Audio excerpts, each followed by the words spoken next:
2703.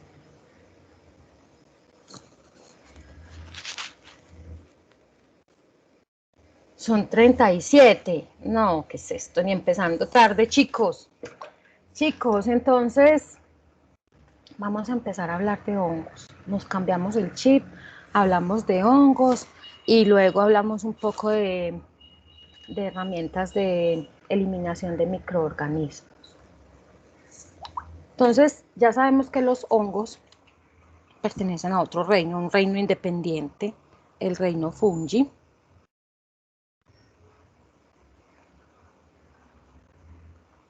Espérenme un momento, por favor.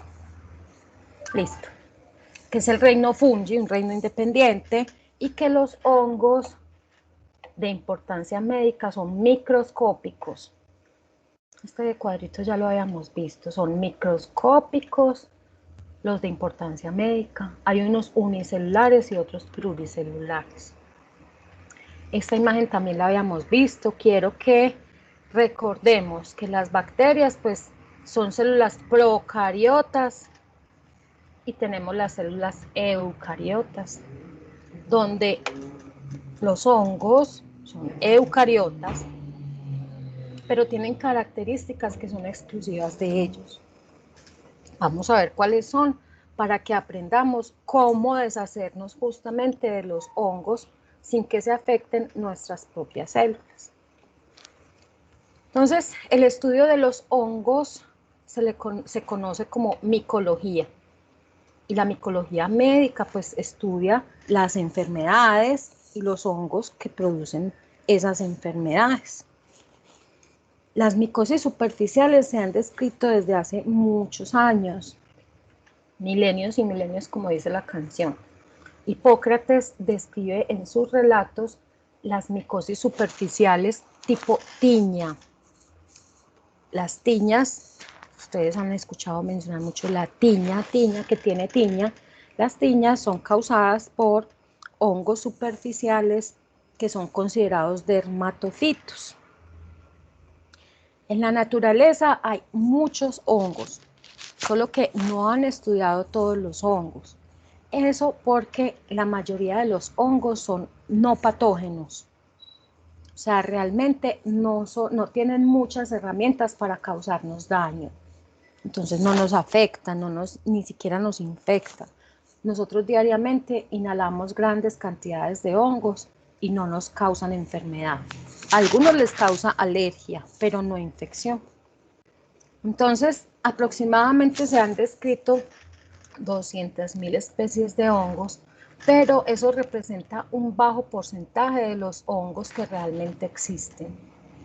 Y de todo ese montón de hongos que han descrito, apenas aproximadamente 500 especies causan micosis en los humanos o en los animales.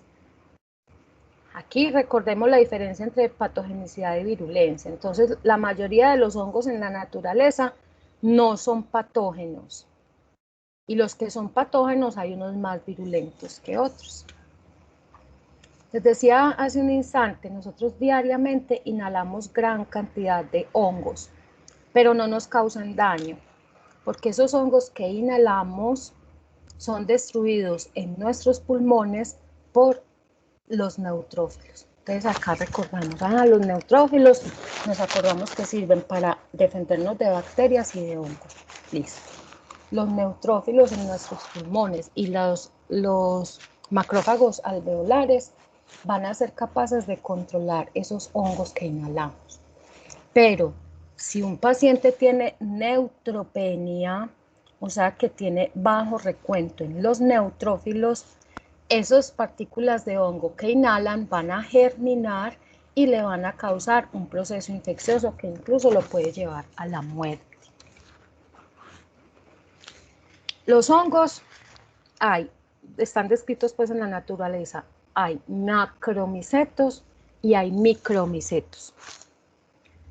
Eso depende del tamaño, claro. Entonces los macromicetos son macroscópicos y los micromicetos son microscópicos. Esto no se ve así, eso lo muestran en una propaganda y yo digo, la gente debe pensar que en realidad los hongos en los pies crecen así. No, eso es simplemente gráfico. Los hongos en la naturaleza son sumamente importantes, porque si no fuera por los hongos, un árbol se cae y dura toda la eternidad ahí el tronco. Ayudan entonces los hongos a la degradación de la materia orgánica. Además, los hongos son heterótrofos. Heterótrofos porque ellos no fabrican sus propios alimentos, deben obtener los nutrientes a partir de una fuente externa. Muy pocos hongos son parásitos. La gran mayoría de los hongos son de vida libre, que obtienen los nutrientes de elementos tan simples, tan fáciles de obtener como materia muerta o en descomposición. Los troncos de los árboles, las heces de los animales del campo, diferentes tipos de fuentes de alimentos, incluso el material de cuero. Cuando la mamá deja por allá los zapaticos en el fondo del closet y no se los pone seguidos, pues les dan hongos a los zapatos de cuero o a los bolsos de cuero. Incluso en el vidrio de los buses muchas veces uno ve los honguitos ahí creciendo. En la ducha, que siempre tiene humedad, también. Para nosotros, causándonos infección, muchos hongos son comensales. De hecho, tenemos hongos que forman parte de nuestra microbiota. Son comensales porque no nos van a causar un daño. En general, ellos se benefician porque obtienen los nutrientes a partir de nosotros, pero no nos perjudican. La relación de simbiosis en los hongos ocurre en un modelo muy bonito en las termitas y en los rumiantes. Ellos necesitan hongos en su aparato digestivo para poder digerir lo que comen. Por ejemplo, las termitas que se alimentan de madera, si no fuera por esos hongos en el tracto digestivo, no podrían digerir la lignina, que es uno de los componentes de la madera. Y las vacas no podrían digerir el pasto si no tuvieran esos honguitos en el tracto digestivo. A nivel estructural, entonces dijimos macromicetos, que son macroscópicos, y micromicetos, que son los microscópicos. Que estos los dejamos de lado en este curso, los macroscópicos, pero solamente en este curso, porque es que los hongos macroscópicos sí nos pueden causar enfermedad, pero no por infección, sino por intoxicación. Esos honguitos que crecen ahí en la materia fecal de las vacas y los caballos, hay personas que los consumen porque tienen propiedades alucinógenas o que están por ahí creciendo en una ramita o en la hierbita. Algunos tienen propiedades alucinógenas y algunos tienen toxicidad tan alta que pueden llevar a la muerte del paciente. Rápidamente después de ingerirlos o incluso 2 o 3 semanas después de que lo ingirió es que desarrolla los síntomas y ya la intoxicación es irreversible. Entonces de eso no vamos a seguir hablando porque nosotros estamos hablando es de infección. Entonces nos quedamos con los micromicetos, que son los microscópicos. Esos hongos microscópicos pueden ser unicelulares o pluricelulares. Unicelulares son las levaduras y ahorita vamos a ampliar ese conocimiento. Las levaduras. Y los pluricelulares son los mohos. Los hongos pueden tener un núcleo o varios núcleos. O en un momento para una foto tienen un solo núcleo y en otra foto ya la célula no tiene uno y no dos núcleos. Porque entre ellos, los multinucleados, los mohos, pueden compartir los núcleos. Esos núcleos generalmente no se observan en el microscopio de luz porque ofrecen poco contraste. Y esos núcleos permanecen durante toda la mitosis, la mitosis va a conservar la membrana nuclear intacta hasta etapas tardías de esa mitosis. Entonces, hablando del núcleo, también la membrana nuclear tiene poros. El contenido genómico es generalmente haploide, aunque algunos pueden ser diploides por largos periodos de tiempo. La información genómica es DNA de doble cadena lineal, típica célula eucariota, y tienen número de cromosomas variable porque la cromatina que tienen es bastante laxa, no es tan compacta como la de otros eucariotas como nosotros.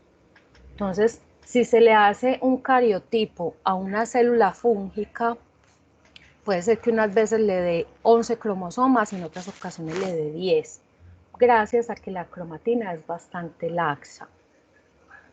La reproducción de los hongos es asexual en todos los hongos y algunos de ellos, además de reproducción asexual, tienen reproducción sexual.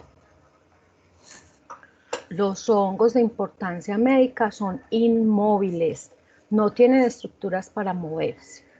Entonces, por eso, en general, los de importancia médica son inmóviles. Hay otros que no nos interesan a nosotros en medicina que pueden ser móviles. Por eso los consideramos que son inmóviles. Los hongos tienen membrana celular y pared celular. Algunos además tienen cápsula. La membrana celular es una membrana celular típica, una bicapa lipídica, con proteínas, algunas estructurales, otras de transporte, y tienen esteroles. Pero el principal esterol que hay en la membrana de los hongos es el colesterol. El ergosterol, perdón, ergosterol. El ergosterol solamente está en la membrana de los hongos, no está en la membrana de ningún otro tipo de célula. Entonces, hay muchos medicamentos que bloquean la síntesis de ergosterol. Ese es el principal blanco de los antimicóticos. Sin embargo, pues también hay otros que inhiben la polimerización de DNA o la producción de la pared celular. Pared celular. La pared celular de los hongos es rica en quitina. También tiene diferentes configuraciones de glucano y manoproteínas. Vamos a ir desarrollando todo eso. Algunos hongos de afuera hacia adentro, algunos hongos tienen cápsula. No todos, obviamente. La cápsula de los hongos generalmente está compuesta por glucoproteínas, o sea, azúcar acompañado de proteínas, como mananos y glucanos. Entonces, la cápsula es de glucoproteínas generalmente en los hongos. De afuera hacia adentro, entonces, si tiene cápsula, está la cápsula. Luego la pared, o la pared es lo más externo si no tiene cápsula. Entonces, la pared celular de los hongos es rígida, variable entre los géneros y especies de hongos, que tiene componentes fibrilares, tiene polisacáridos, proteínas, lípidos y otros componentes. El principal componente fibrilar es la quitina. La quitina es una cadena o tiene cadenas largas de N-acetilglucosamina. Ese es el principal componente de la pared celular, la quitina. Pero también tiene polisacáridos como glucanos y mananos. Los glucanos son polímeros de glucosa, los mananos son polímeros de manosa, o tienen combinación de polisacáridos, azúcares y proteínas. Esos mananos son antigénicos, o sea, inducen la producción de anticuerpos y nos sirve para clasificarlos y para adjudicarles propiedades antigénicas. También en la pared celular encontramos proteínas. Algunas de esas proteínas funcionan como permeasas para poder transportar sustancias del interior al exterior y viceversa. Y estos otros componentes, digamos que son más variables, lípidos, metales, pigmentos que pueden estar en la pared celular. O sea que no todas las paredes celulares en los hongos son iguales. Listo. Más hacia adentro de la pared celular, lo que sigue es la membrana celular, que dijimos ahorita en la introducción. Bicapa lipídica con sus proteínitas por allí y con esterol. Recordemos que habíamos hablado en las bacterias más bien, tienen una membrana celular sin esteroles. Los hongos tienen la membrana celular con ergosterol. Ese es el principal esterol presente en la membrana citoplásmica. Profe, hola, qué pena interrumpirle. Dime. Es que tengo el internet muy malo y yo me conecté al principio, se me cayó y apenas me pude volver a conectar. Entonces, si me desconecto es porque está muy malo, ¿listo? Dale, está bien, no hay problema. Bueno, entonces, membrana celular. Y les contaba que ese ergosterol es el principal blanco de la terapia antimicótica. Entonces, en la ruta de biosíntesis, miren que incluso para el colesterol viene con una raíz igual, solo que aquí a partir del anosterol ya se va a diferenciar que si es colesterol o ergosterol, lo que se va a producir. En esa ruta de síntesis de ergosterol se puede atacar a través de diferentes antimicóticos, se atacan diferentes blancos proteicos para evitar así la síntesis del ergosterol. Esta fue la imagen que vimos ahora, entonces ya vimos cómo está compuesta la pared, la membrana y la cápsula si es que tiene. Igual que aprendimos en las bacterias, los hongos que tienen cápsula también evaden la fagocitosis, también les sirve para adherirse. Las funciones son muy semejantes. Ahora, al interior de la célula que hay, de los honguitos, todas las organelas son semejantes a las de cualquier célula eucariota. Eso sí, hay hongos que son fermentadores, entonces van a tener diferentes estructuras de mitocondrias, diferentes formas y tamaños, dependiendo de si son aerobios o si son anaerobios. Además de las organelas que tienen normalmente las células, también los hongos tienen unos cuerpos cisternales. Los cuerpos cisternales son estructuras que le ayudan a exteriorizar, a sacar diferentes sustancias. Entonces tienen macrovesículas y microvesículas. Las microvesículas básicamente lo que van a liberar es la proteína quitina sintasa. Y de la estructura del hongo dijimos que la quitina está presente en la pared celular. O sea que esa quitina sintasa para sintetizar pared celular la sacan las microvesículas desde el retículo endoplasmático. Y las macrovesículas van a funcionar en sentido inverso a la pinocitosis. Recordemos que la pinocitosis lleva cosas de donde hay más concentración a menor concentración. Estas funcionan en sentido inverso.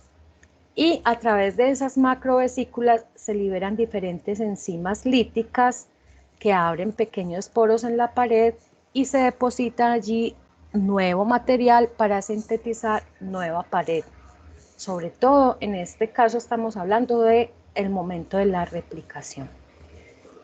Entre otras cosas, estas células, como son eucariotas, se replican a una tasa, a una velocidad inferior que las bacterias, porque al ser célula eucariota requiere fabricar todas esas organelas, todos esos componentes durante la replicación, entonces se demora más tiempo. Entonces, ¿cómo clasificamos los hongos? Ya vimos que si macromicetos o micromicetos, va una forma. Vamos a otra forma. De acuerdo a su aspecto, se clasifican en levaduras y mohos. Que ahorita dijimos, estos son unicelulares y los mohos son multicelulares o pluricelulares. Las levaduras que son unicelulares se replican por gemación. Las de importancia médica se replican por gemación. O sea que hay una célula, una levadura que forma una yema cuando se está replicando y esa yema aumenta de tamaño hasta que se liberan las dos células, ya gemó.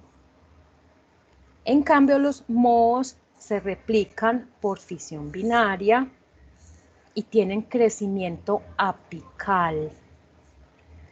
Los mohos son filamentosos, como vemos así, y tienen replicación apical o crecimiento apical mejor, o sea que va creciendo hacia uno de los extremos, le va aumentando allí las estructuras que ya vamos a aprender cómo se llaman. En términos generales, los mohos crecen solamente a temperatura ambiente. Hay muchos que incluso no son capaces de multiplicarse por encima de 32 grados centígrados. Otros alcanzan hasta 35 y muy pocos se pueden multiplicar a 37 grados centígrados, hablando de los mohos. Por su parte, las levaduras se multiplican más eficientemente a 37 grados centígrados. Entonces, hablando en frecuencia de consulta, van a encontrar ustedes más pacientes afectados en el cuerpo por levaduras y en la superficie, o sea, dentro del cuerpo, y en la superficie principalmente por mohos. En el Una pregunta. Dime. Una persona se puede intoxicar por mohos microscópicos. Por hongos microscópicos, cualquier hongo Microscópicos, sí. Te voy a contar que incluso pueden llevar a mutaciones en el genoma. Hay unas micotoxinas, o sea que son toxinas producidas por hongos. Hay un género de hongos que es Aspergillus, que produce ese tipo de micotoxinas y las produce, por ejemplo, en los granos secos, como el maíz, el arroz. Esas micotoxinas son estables al tratamiento con temperatura, o sea que aguantan que las cocinen y van a causar una intoxicación progresiva, digámoslo así. Se va acumulando y finalmente le puede dar incluso cáncer de hígado y se muere. O le pueden dar también, pues eso sería lo más grave. Y hay otras que también le pueden dar diarrea o náuseas y vómito, pero tienen efectos más cortos. Pero sí es posible que se pueda intoxicar. Y entonces, ¿cómo podemos diferenciar una intoxicación por un hongo, pues algo que sea distinto a la intoxicación por alguna otra cosa como un virus? Clínicamente no hay forma de diferenciar. De pronto porque se resuelva solo, pero clínicamente no hay algo que usted diga, eso, pongámosle la firma que es un virus o pongámosle la firma que es una bacteria. Clínicamente no la hay. Ahí eso es ya lo que ustedes tienen que ir aprendiendo de la anamnesis, o sea, qué preguntarle al paciente para saber qué es lo que está pasando, para saber de dónde lo adquirió o cuál es el posible agente. Listo. Profe, ¿cuál era la multiplicación, pues la reproducción de los hongos? Por fisión binaria. Y por mitosis también los hongos filamentosos. Entonces, en cultivo y en la naturaleza, las levaduras y los mohos crecen diferente. Incluso ustedes han hecho cultivos de hongos en las comidas de la casa.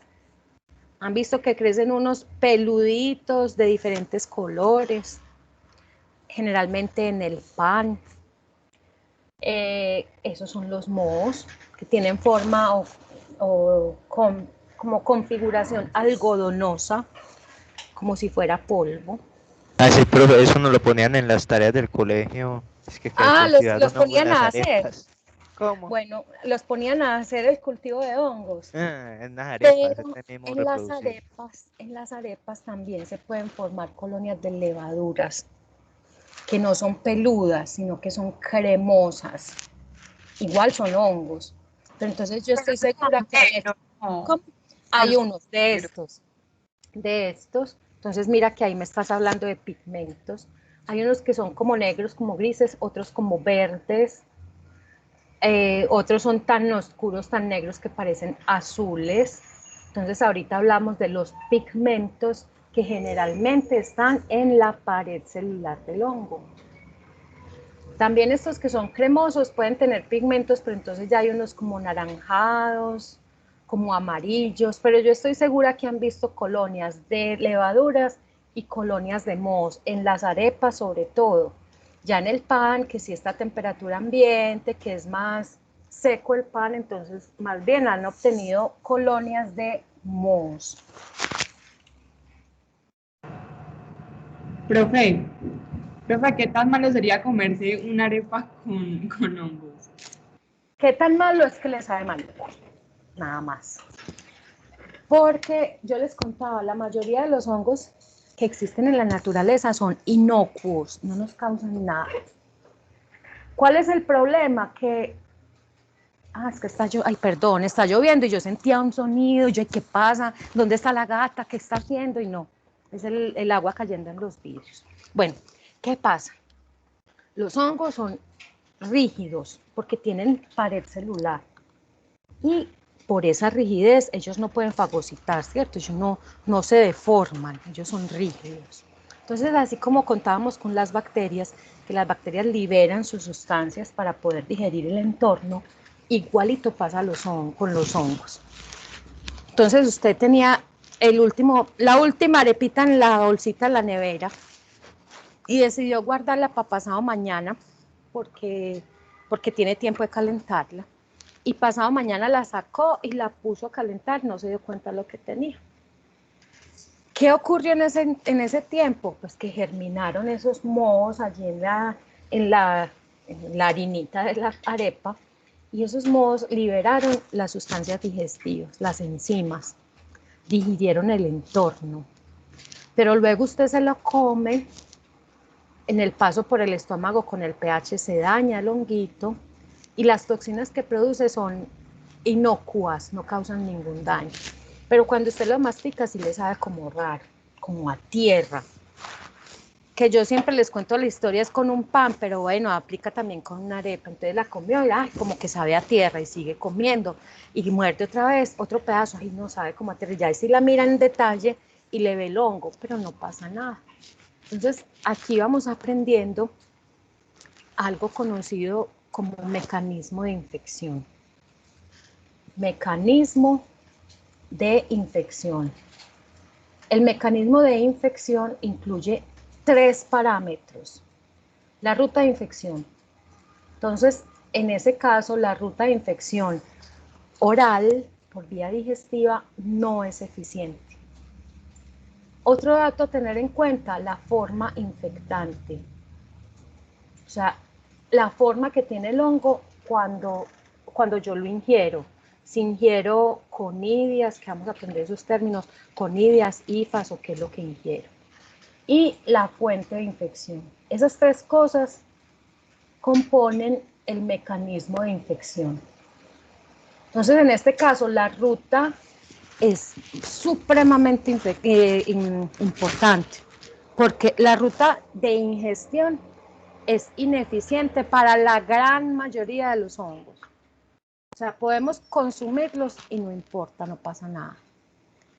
La ruta inhalatoria para nuestro sistema inmune competente es irrelevante. O sea, nosotros podemos inhalarlos y no nos enfermamos.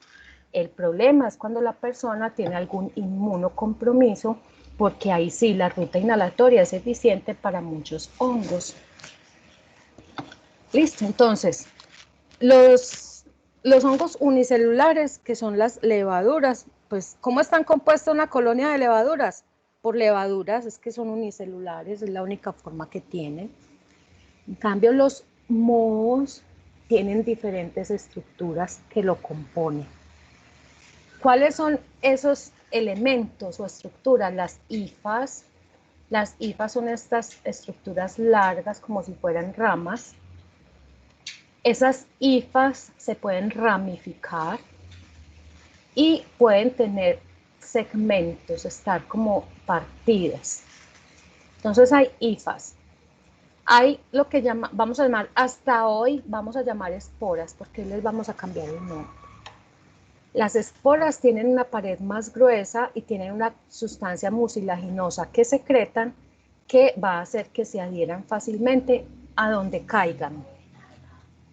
Entonces, ¿qué ocurre? Por ejemplo, en una tajada, no lo pongamos en el pan, pongámoslo usted tiene las naranjas en una bolsa. Entonces, de pronto, una naranja empieza a ponerse verde y peludito. Pues claro, eso es un moho.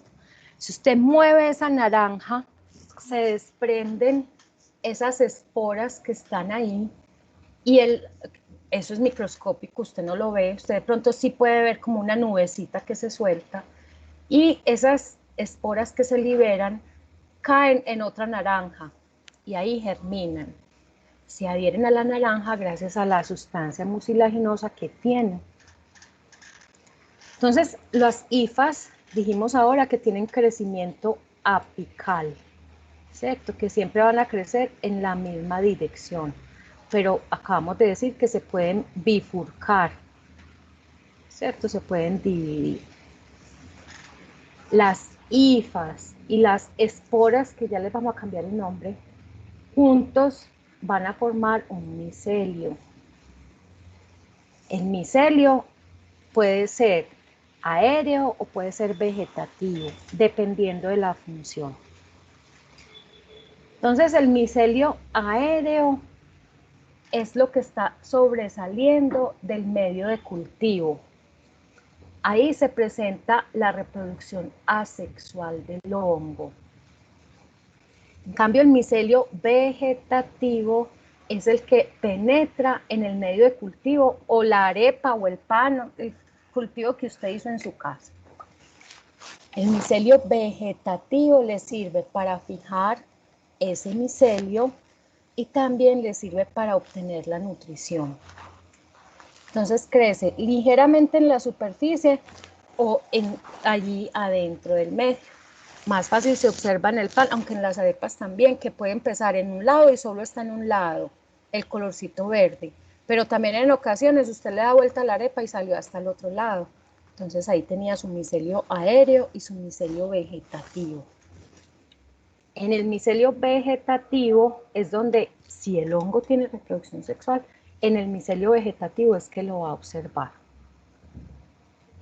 Entonces las hifas que son las estructuras alargadas, entonces hay formas de clasificarlas. Pueden ser microsifonadas si son muy delgaditas o macrosifonadas si son más gruesas. Ahora, las hifas pueden ser septadas porque forman septos, como si fueran articulaciones, entonces se llama hifa septada o tabicada. O puede ser una hifa aceptada, pero ojo que es aceptada con S, aceptada porque no tiene septos, se llama aceptada o cenocítica. Evolutivamente hablando, los hongos o mohos, hola, ¿cómo? ¿Puedes repetir esa parte de aceptadas, por favor? Entonces, los mohos pueden ser septados o aceptados. Los mohos septados, evolutivamente hablando, son más evolucionados. Por eso los mohos que tengan hifas septadas son mohos superiores, porque tienen septos. En cambio, las hifas aceptadas, los hongos que tengan hifas aceptadas, son considerados mohos inferiores. Entonces, estos son inferiores y estos son superiores. ¿Listo? Ahora, aprendimos hace un ratico que los hongos que producen pigmentos, el pigmento está en la pared celular, pero es que no todos los hongos producen pigmento. Los hongos que producen pigmentos son considerados o clasificados como dematiáceos. Y los que no producen pigmentos se llaman hialinos o mohos blancos. Entonces, un moho hialino es el que no produce pigmento y un moho de matiáceo es el que produce pigmento. Ese pigmento puede estar en la pared del hongo o lo puede liberar al medio externo. Entonces, las lesiones que causan van a ser más oscuras. Esos pigmentos le ayudan al hongo que los posee a resistir al estrés ambiental. También resiste a agentes oxidantes que pueden servir como antimicrobianos. Oxidantes como hay unos radicales libres de oxígeno que en general son tóxicos para las células, pero si tiene un pigmento va a resistir a esos radicales libres de oxígeno.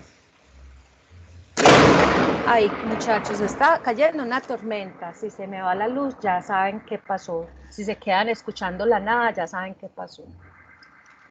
Bueno, las levaduras, dijimos que son unicelulares. Las levaduras se conocen como blastoconidias o blastomicetos. De levaduras, todas las levaduras son blastomicetos. En cambio, los mohos son hifomicetos. Las levaduras, entonces, explicaba ahorita que se dividen por gemación y que esa gemación va agrandándose hasta que finalmente se forman dos células hijas. En ese cambio morfológico de las levaduras van a expresar diferentes tipos de compuestos, como enzimas. Entonces, cuando está en forma de levadura, produce ciertas proteínas y cuando cambia la morfología va a producir otras proteínas diferentes. Este tubo lateral, cuando está tratando de dividirse, este tubo lateral puede crecer mucho, incluso parecerse a una hifa. Por eso se conoce como pseudohifa, o sea, parecido a una hifa. El género Cándida, que es quizás el más conocido, en las propagandas nos habla mucho de Cándida albicans. Bueno, generalmente el género Cándida forma ese tubo germinal y eso me ayuda a identificar justamente que es de ese género. Entonces, Cándida puede formar parte de la microbiota, podemos tenerla en la boca o en genitales. Si en una tinción de Gram vemos que solamente hay levaduras, decimos, no, eso es microbiota. Pero si está formando tubo germinal, ya está liberando enzimas que pueden estarle causando síntomas al paciente, entonces decimos, no, eso ya no es microbiota, eso ya le está causando daño.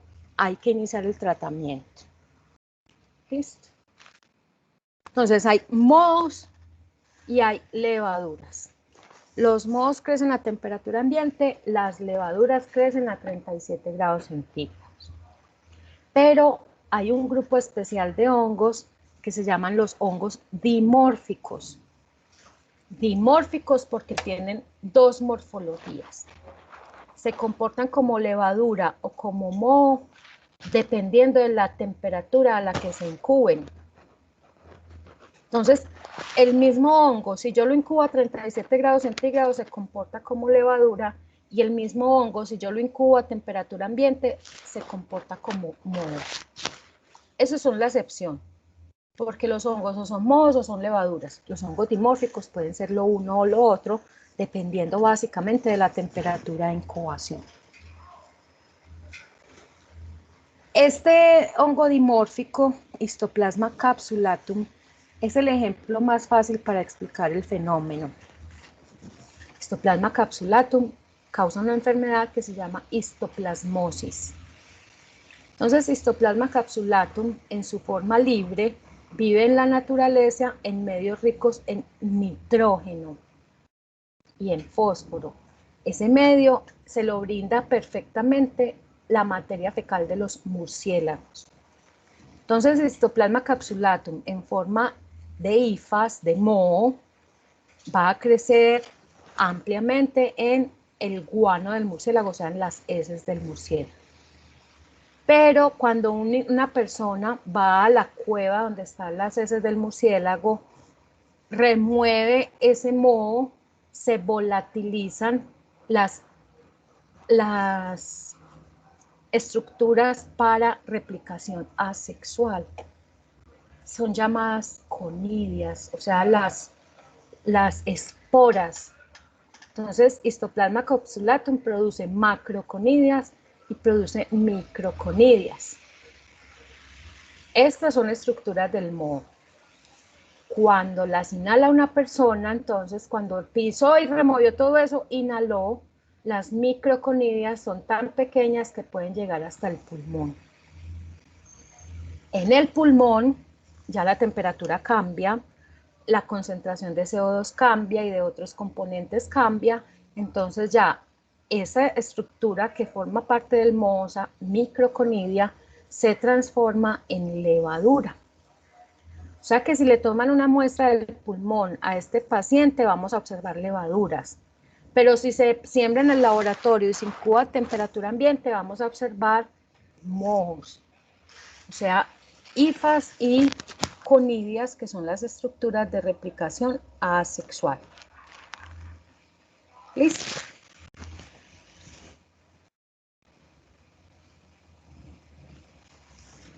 Aquí gráficamente me dice, a temperatura de 37 grados centígrados aproximadamente, se comportan como levaduras. En cambio, a temperatura ambiente se comporta como mohos. En el caso puntual de Histoplasma capsulatum, las esporas, hay unas más grandes, otras más chicas, en el caso de Histoplasma capsulatum. Entonces, unas se llaman macroconidias y otras microconidias. Las microconidias tienen el tamaño adecuado para ser inhaladas, llegan al pulmón y en el pulmón se transforman en levaduras. Luego, entonces, en el interior del individuo, como levaduras, entonces ya se multiplican por gemación y pueden causar infección a nivel del pulmón o incluso desde el pulmón diseminarse hacia otros tejidos. De la muestra del paciente, si yo la miro, hay levaduras, pero yo puedo sembrarla en un medio de cultivo e incubarlo posteriormente a 37 grados centígrados. Y en otro medio de cultivo, sembrarlo y lo dejo a temperatura ambiente. Luego del periodo de incubación adecuado, puedo observar, del cultivo que hice a 37 grados centígrados, observo levaduras. Y del cultivo que incubé a 22 grados centígrados, observo hifas y observo macroconidias y microconidias. Queda claro cómo es un hongo dimórfico.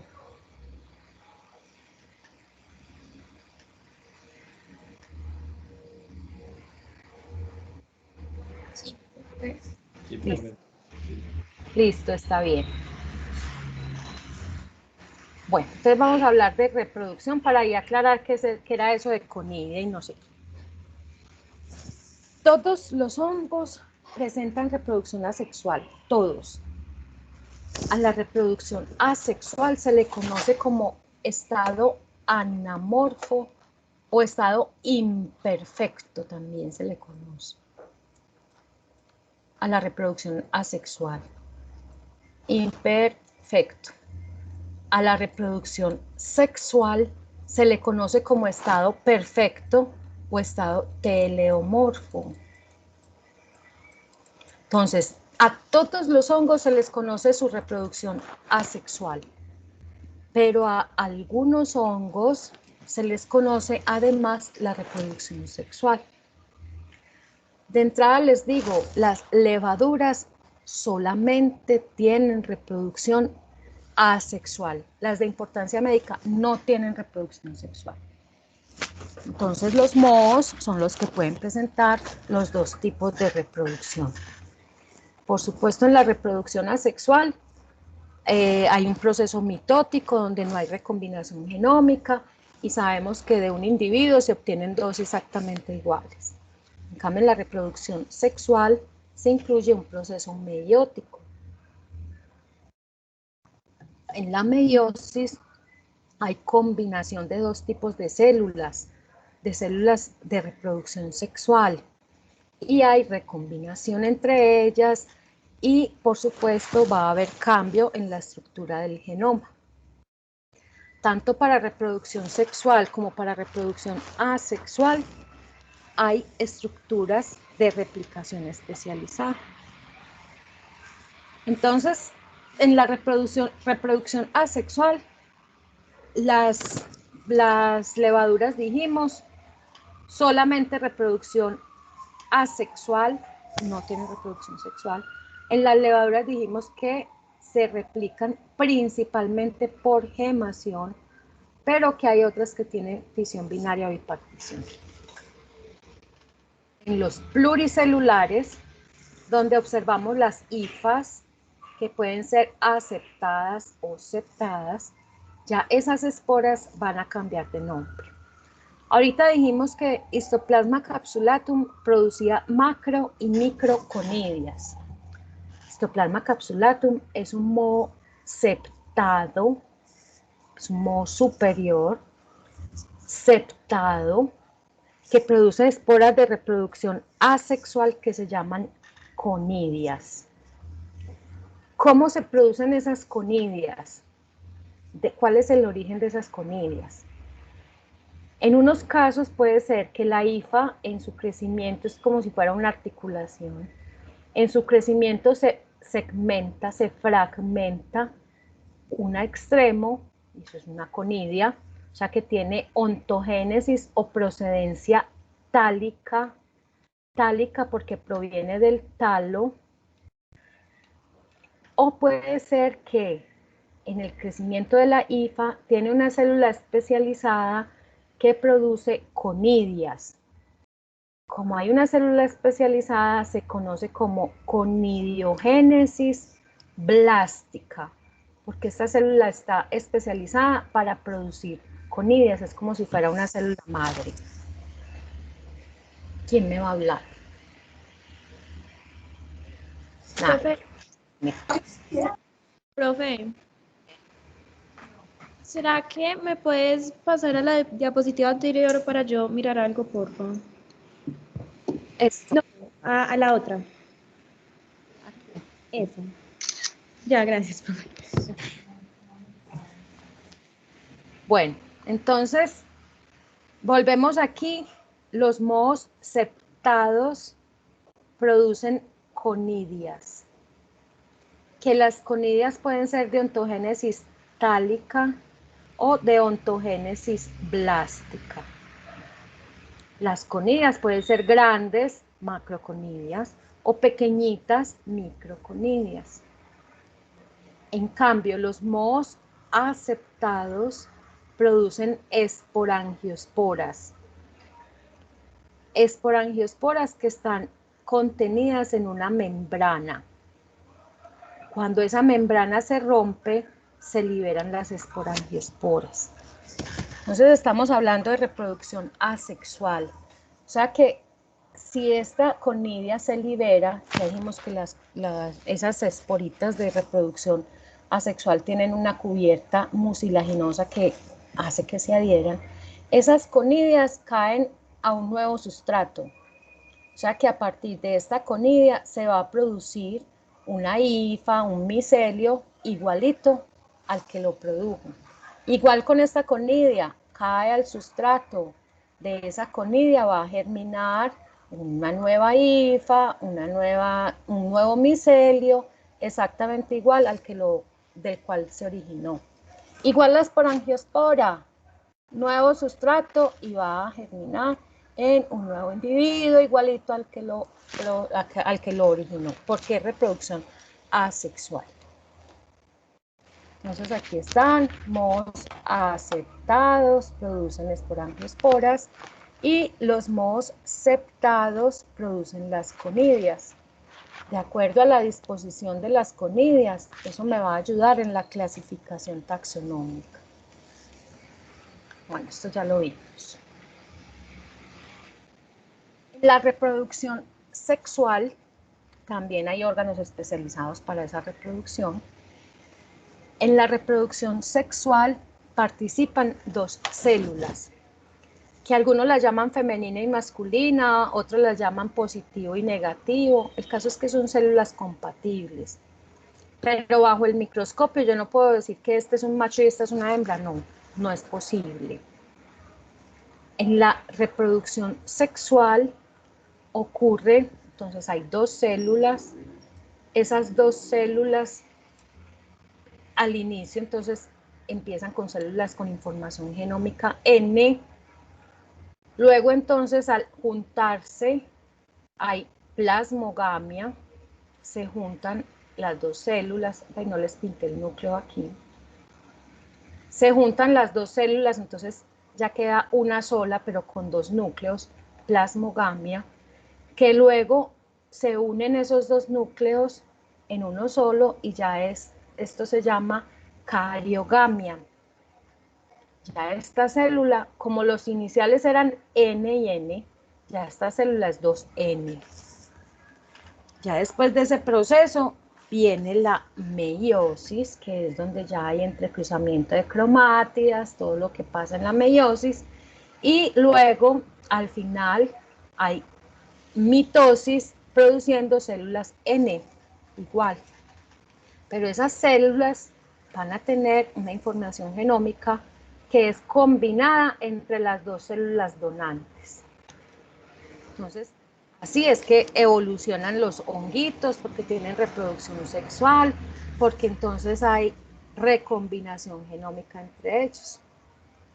Dos células compatibles, N y N, se unen, entonces esas células compatibles pueden pueden tener una procedencia de la misma hifa. Entonces ahí se considera que es homotálica, porque es de la misma hifa, homotálica. O puede ser que las células donantes vengan de dos hifas diferentes. Entonces en ese caso es heterotálica. Heterotálica. Esas células se unen. Inicialmente dijimos plasmogamia, porque se une el citoplasma. Luego se unen, los dos núcleos se juntan, entonces ya hay cariogamia. Ya viene el proceso de meiosis. Al final de esa meiosis se producen las esporas, que ya les vamos a cambiar de nombre también, y luego ocurren los procesos de mitosis. Estas esporas de reproducción sexual reciben el nombre de acuerdo al filum al que pertenecen los hongos. Esporas de reproducción sexual, o sea, el estado teleomorfo. Si el hongo pertenece al filum Zygomicota, entonces se llaman cigosporas. Si pertenece al filum Ascomicota, son ascosporas. Y si es del filum Basidiomicota, se llaman basidiosporas. Estas son las esporas de reproducción sexual. Las de reproducción asexual ya les habíamos dado nombre, que son esporangiosporas, si el moho es aceptado, y que son conidias si el moho es septado. Listo, entonces, filum de importancia médica. Son 4. Lo que pasa es que hay uno que es, digamos, recientemente reclasificado, que es el filum Microsporidia. Entonces, clásicamente, ¿quiénes forman parte de los hongos como filum? Basidiomicota, Ascomicota y Zygomicota. Esto lo han movido, este primero era aquí arriba, ya lo bajaron, eso lo han movido mucho, pero vamos a considerarlo filum para que sea más fácil de aprender. Entonces, filum de importancia médica. Clásicamente son Zygomicota, Basidiomicota y Ascomicota. Y más reciente, el filum Microsporidia, que antes era considerado un parásito, un protozoo, ya lo reclasificaron y es un hongo. Entonces, en conclusión, tenemos el reino fungi, subreino Dicaria, filum de importancia médica, Zygomicota, Microsporidia, Basidiomicota y Ascomicota. Como esto es tan nuevo en los hongos, entonces no se conocen las microsporas, no. Como eso era un protozoo, entonces la denominación que recibe todavía es de protozoos. Entonces aquí tenemos cigosporas en reproducción sexual, basidiosporas en reproducción sexual y ascosporas en reproducción sexual. Listo. Aquí están, los de importancia médica. Cigo, asco, basidio y microsporidia, que es el más nuevo. Los ciclos vitales, ni para qué. Para el crecimiento de un hongo, ¿qué requiere? Los hongos son mucho más, digámoslo así, agradecidos que las bacterias, porque crecen casi que en cualquier tipo de sustrato. Sustrato, ya dijimos que hasta el cuero de los zapatos lo utilizan para nutrición, para su nutrición. Lo que sí requieren es principalmente humedad, agua, por eso es que el baño, si no la ducha, si no la lava uno, crecen los hongos. Vimos que la gran mayoría de los hongos son de vida libre. Eso se llama una nutrición saprotrófica, o que son saprotróficos, porque utilizan compuestos orgánicos no vertebrados para la nutrición. Muy poquiticos hongos son zootróficos. Entonces, la gran mayoría saprotróficos porque crecen en la madera, en la tierra. Muy poquiticos son zootróficos, que son patógenos primarios, es decir, que sí o sí tienen que crecer en organismos vivos. La gran mayoría de los hongos de importancia médica son necrotróficos, que no son dependientes siempre de un organismo vivo, no. Incluso se alimentan de compuestos orgánicos producidos por los vertebrados, pero que para ellos son de casi que desecho. En mayor abundancia están los hongos queratinofílicos. Les gusta la queratina. Yo creo que a cada uno de ustedes mínimo una vez le ha dado una enfermedad causada por un hongo queratinofílico, que crece en la piel, en el cabello, en el cuero cabelludo o en las uñas. Esos son los paños. Muchos de los paños son hongos, no todos. Muchos son hongos. O los que son lesiones que son redonditas, que parece una moneda, que les da que con los bordes levantados. Esas son las tiñas, tiña corporis. O los hongos en las uñas, también son muy frecuentes. Entonces son causados por hongos necrotróficos que utilizan la queratina, que es casi desecho para mí, y a partir de la queratina, gracias a las queratinasas que producen, van a obtener el nitrógeno. Digo la mayoría pues en motivo de consulta. Ese es el principal motivo de consulta, una micosis superficial. Hay hongos que son lipofílicos, que utilizan los lípidos como fuentes de nutrientes. Hay urofílicos y coprofílicos. Entonces utilizan la urea, el ácido úrico y la creatina para obtener carbono principalmente, también nitrógeno. Endógenos simbiontes, ahorita hablamos de esa relación de simbiosis y dijimos que en humanos no ocurre, sino en algunos animales, que hablamos de las vaquitas y de los termitas. Y hay hongos osmofílicos. Yo les dije ahorita, los hongos necesitan sí o sí agua para su crecimiento, pero hay unos hongos osmofílicos que casi que del aire obtienen el agua. Entonces pueden crecer en ambientes con bajas concentraciones de agua, con baja humedad. ¿Alguien me va a hablar? No. Baja contenido de agua, por ejemplo, el conducto auditivo.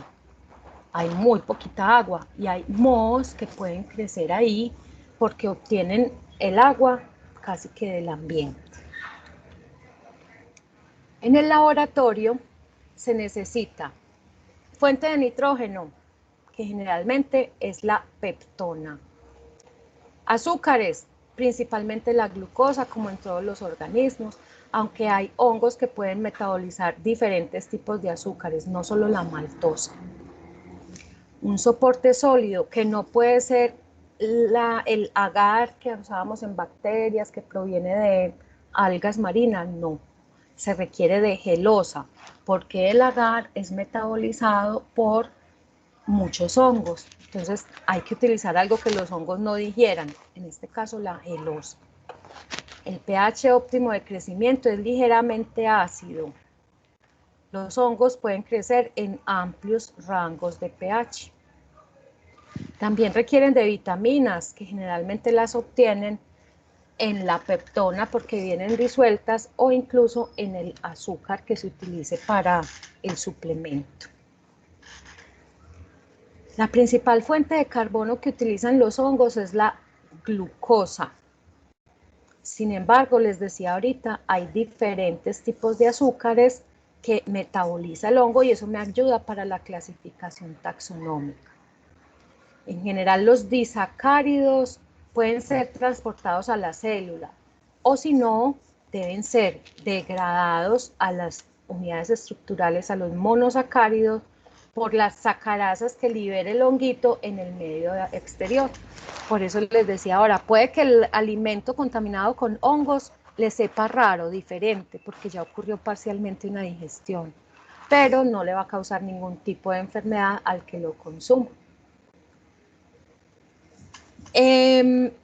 Dependiendo del filum, los hongos pueden metabolizar diferentes compuestos como fuente de carbono. Zigomicota, el filum Zygomicota son los mohos inferiores y ya aprendimos que inferiores porque tiene hifas aceptadas. En cambio, Asco y Basidiomicota son mohos superiores porque tienen las hifas septadas. Entonces, Zygomicota solamente utiliza azúcares y almidón como fuente de carbono, mientras que Ascomicota y Basidiomicota utilizan compuestos más complejos como la celulosa, incluso la lignina, o sea, lo que viene con madera, y el filum Ascomicota pueden degradar la agarosa, quitosan y quitina. La mayor parte de los hongos que causan las micosis pertenecen al filum Ascomicota.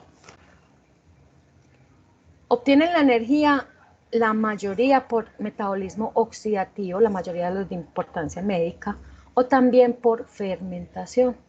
Recordemos que los mohos, las levaduras pueden fermentar y producir alcoholes o vinagres como producto de ese metabolismo.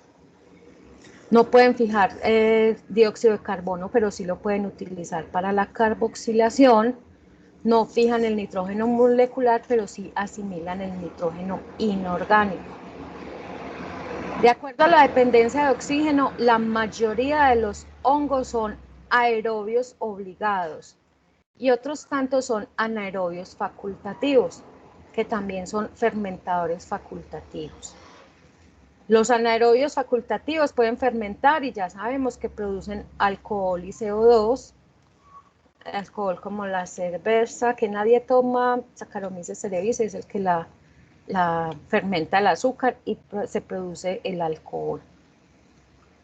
De acuerdo a la temperatura de crecimiento, la mayoría de los hongos son mesófilos. Pero hay algo particular que es importante contar, que las células eucariotas en general... Dime. Bueno, me repite por favor la dependencia del oxígeno. Son aerobios estrictos o anaerobios facultativos, la mayoría de los hongos.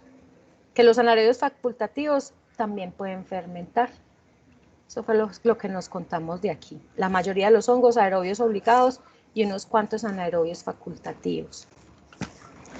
En la temperatura son mesófilos, pero les estaba contando que en general las células eucariotas, como son más complejas, como tienen colesterol y tienen proteínas glicosiladas más estructuradas, en general no resisten las células eucariotas temperaturas superiores a los 45 grados centígrados. Nuestras células por encima de 40 grados centígrados ya sufren tanto que las proteínas se coagulan, ¿cierto? En cambio, los hongos, algunos hongos pueden ser termófilos, pueden resistir hasta 60 grados centígrados, y eso es exótico dentro del mundo de las células eucariotas. Son los únicos capaces de crecer a temperaturas superiores a los 45 grados centígrados. En cuanto a la respuesta inmune frente a hongos, de antemano ya sabemos que el sistema inmune puede causar sintomatología, no solamente en hongos, eso también lo vimos en bacterias, y creo que no lo mencioné en virus, pero evidentemente la respuesta inmune contribuye a la enfermedad. Aquí en hongos, pues también ocurre la respuesta inmune y ocurre que contribuye a la patogénesis. Hongos que forman parte de nuestra microbiota, diferentes géneros y especies. El más abundante es del género Cándida, que lo podemos encontrar hasta en el 50% del tracto gastrointestinal de los adultos, y aproximadamente 20% de las mujeres tienen Cándida en su vagina como microbiota. Otro hongo bien importante de la microbiota es del género Malassezia, que lo tenemos prácticamente el 100% de la población adulta en nuestra piel. Y otros hongos menos frecuentes como género Trichosporum, Saccharomyces, Rhodotórula, entre otros. Cándida puede ser fuente de infección endógena. La tenemos como microbiota en la boca o en genitales. Esa es la propaganda que más me choca de los hongos mentiras. La onicomicosis es la que más me fastidia. Pero también hablan mucho de candidiasis vaginal. Fuente de infección, claro. Este 20% de las mujeres que tienen cándida en su vagina, con los cambios hormonales, pueden llevar a que esa cándida deje de comportarse como un no patógeno, puede pasar a causar daño. Y ahora decíamos, ay, sí, cándida cuando está como microbiota está en forma de levadura, pero ya si la encontramos formando pseudohifas o pseudomicelios, ya ahí está produciendo enzimas que están causando daño. Malassezia también es fuente de infección endógena para una enfermedad que se llama pityriasis versicolor. Entonces la tenemos en nuestra piel, pero cuando le brindamos el medio más propicio para que se multiplique, entonces nos va a causar pityriasis versicolor. Entonces pueden ser fuente de infección endógena. Y exógena, pues hay diferentes rutas de infección. La ruta inhalatoria o por contacto, estos sí se transmiten por contacto, o por fomites también. Son bastante importantes fuentes de infección. ¿Qué les ayuda a causar daño? Habíamos hablado que los capsulados pues, se adhieren más fácilmente a las superficies, evaden la fagocitosis, que los hongos de matiáceos que producen pigmentos también, entonces aquí me faltarían los pigmentos, que producen enzimas, claro, con las enzimas van a degradar el sustrato adecuado, como las queratinasas que degradan la queratina. Los levaduras que producen filamentos o los hongos dimórficos también, porque normalmente un moho que crece a temperatura ambiente, si lo meten a 37 grados centígrados, normalmente no se replica. En cambio, el dimórfico pues se puede adaptar más a una temperatura o a la otra. Adherencia, también hay adhesinas y receptores. Los receptores más importantes para la infección por hongos se encuentran en la fibronectina. Y los ligandos o adhesinas por lo general son las manoproteínas que encontramos en la pared celular. Profe, ¿puede volver un momento la diapositiva?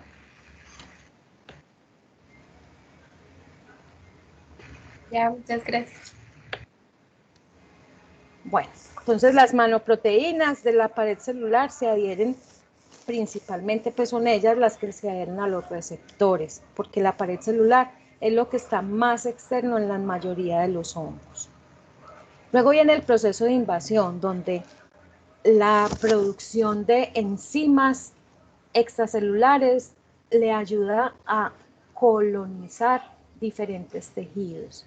Esas enzimas extracelulares pueden ser de tipo proteasa, elastasas, hialuronidasas, entre otros.